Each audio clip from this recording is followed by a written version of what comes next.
तो आप थंबनेल को देखकर जान गए होगी कि आज हम किसके बारे में बात करना चाहते हैं। तो आपको पता ही है, आज हम सरकार के बारे में बताएंगे। सरकार क्या है, या सरकार के कितने भागों में विभाजित किया गया है, या सरकार के अंग क्या है। तो हम मुख्य रूप से सरकार को 3 भागों में बांटते हैं। पहली कार्यपालिका, दूसरी व्यवस्थापिका या विधायिका, तीसरी है न्यायपालिका। तो हम बात करते हैं कि विधायिका, व्यवस्थापिका, कार्यपालिका और न्यायपालिका क्या है। तो हम बात कर लेते हैं सबसे पहले कार्यपालिका की। तो कार्यपालिका क्या है, तो कार्यपालिका के अंदर जो आते हैं हमारे को, तो कौन कौन आते हैं, तो उसमें एक राष्ट्रपति आते हैं, प्रधानमंत्री आते हैं और मंत्री परिषद आती है। मंत्री परिषद तो बोले तो मंत्री परिषद में जैसे कि रेल मंत्री, शिक्षा मंत्री, कोयला मंत्री या कानून मंत्री, विदेश मंत्री, यानी कि जो पूरी जो परिषद है मंत्री, जो 78 मंत्रियों की परिषद बनी हुई है, वो सब कार्यपालिका के अंतर्गत आती है। तो फिर व्यवस्थापिका क्या है, तो व्यवस्थापिका हम बताते हैं संसद, और व्यवस्थापिका में ये जो कानून बनाने का काम करती है वो संसद करती है। संसद मतलब राज्यसभा और लोकसभा और राष्ट्रपति, इसका एक अभिन्न अंग होता है। तो इसमें 2 सदन होते हैं संसद में, राज्यसभा और लोकसभा। देखो संसद के बारे में वीडियो के लास्ट में बात करूंगा, उससे पहले हम जान लेते हैं न्यायपालिका क्या है। तो न्यायपालिका मैं बता दूं आपको, न्यायपालिका एक स्वतंत्र न्यायपालिका, इसमें सारे कोर्ट आ जाते हैं। कोर्ट बोले तो अपने जो सर्वोच्च न्यायालय, उच्च न्यायालय या अधीनस्थ न्यायालय, जिला न्यायालय, जिसके अंतर्गत सारे कोर्ट आ जाते हैं, यानी कि न्याय दिलाने का काम करती है। कार्यपालिका और व्यवस्थापिका से अलग रहती है, इसलिए ये स्वतंत्र न्यायपालिका है। इसमें किसी प्रकार का भेदभाव या किसी भी हस्तक्षेप नहीं करती है, जैसे कि व्यवस्थापिका और कार्यपालिका इसमें हस्तक्षेप नहीं करती। आपने देखा कि कार्यपालिका और व्यवस्थापिका, इनमें दोनों में राष्ट्रीय अपना हस्तक्षेप दिखता है, यानी कार्यपालिका में राष्ट्रपति दिखता है और इधर व्यवस्थापिका में भी राज्यसभा, लोकसभा में भी, संसद में जो कानून बनाता है तो राष्ट्र में जो हस्ताक्षर या सिग्नेचर किए जाते हैं वो राष्ट्रपति द्वारा किए जाते हैं। तो इन कार्यपालिका और व्यवस्थापिका में दोनों हस्तक्षेप है, राष्ट्रपति इधर भी है कार्यपालिका में, उधर भी है व्यवस्थापिका में भी। लेकिन न्यायपालिका में इनका किसी का भी रोल नहीं होता, यानी किसी प्रकार से न्यायपालिका में ये अपना भाग नहीं लेते, ये वर्चस्व नहीं दिखाते। न्यायपालिका अपना काम स्वयं करती है, ये इसलिए इसे बोलते हैं कि स्वतंत्र न्यायपालिका।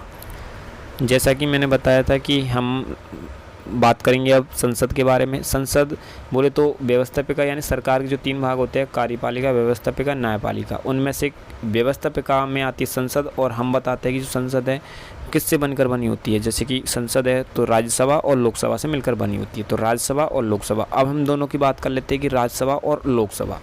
तो राज्यसभा क्या है और लोकसभा क्या है। तो राज्यसभा में बात कर लेते हैं, राज्यसभा में कुल कितने सदस्य होते हैं। तो राज्यसभा में कुल 245 सदस्य होते हैं, उनमें से राष्ट्रपति द्वारा 12 मनोनीत किए जाते हैं। तो लोकसभा में कितने सदस्य होते हैं, तो लोकसभा में 545 सदस्य होते हैं और राष्ट्रपति इसमें 2 मनोनीत करता है।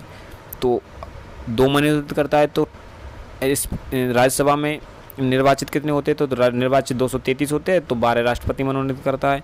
और लोकसभा की बात करें तो लोकसभा में 543 तो निर्वाचित होते हैं और राष्ट्रपति इसमें 2 मनोनीत करता है। राज्यसभा में जो चुनकर जाते हैं, जो सदस्य 233 होते हैं, उनको सभी को बोलते हैं विधायक अर्थात MLA।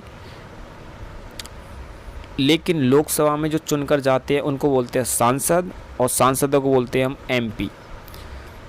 इसमें जो राज्यसभा में सभापति होता है वो उपराष्ट्रपति होता है, और लोकसभा में होता है तो वो लोकसभा अध्यक्ष होता है।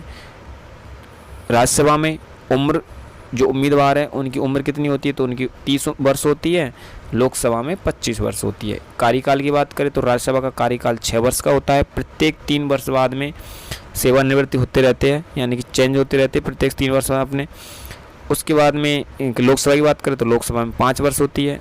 अनुच्छेद किस में दिया गया है, तो हम बता दें कि संसद है, संसद को तो 79 अनुच्छेद में दिया गया है। लेकिन राज्यसभा और लोकसभा की बात करें तो राज्यसभा को 80 अनुच्छेद में दिया गया है, और लोकसभा की बात करें तो लोकसभा को 81 अनुच्छेद में दिया गया है, आर्टिकल नंबर 81 में। राजस्थान से कितने जाते हैं, तो हम राजस्थान रहने वाले तो हमें पता होना चाहिए कि हमारे यहाँ से कि जो MLA है, जो विधायक है, वो कितने जाते हैं चुन के, और जो MP है या सांसद है वो कितने जाते हैं। तो हमारे यहाँ राजस्थान में राज्यसभा में 10 सदस्य तो MLA के रूप में चुने जाते हैं, 10 राज्यसभा में जाते हैं, और 25 सदस्य जो लोकसभा में जाते हैं। राज्यसभा को हम स्थायी सदन कहते हैं, इसलिए इसे उच्च सदन भी कहते हैं, ये कभी भंग नहीं होता।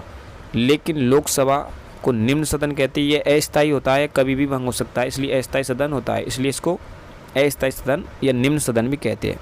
उम्मीद करते हैं कि आपको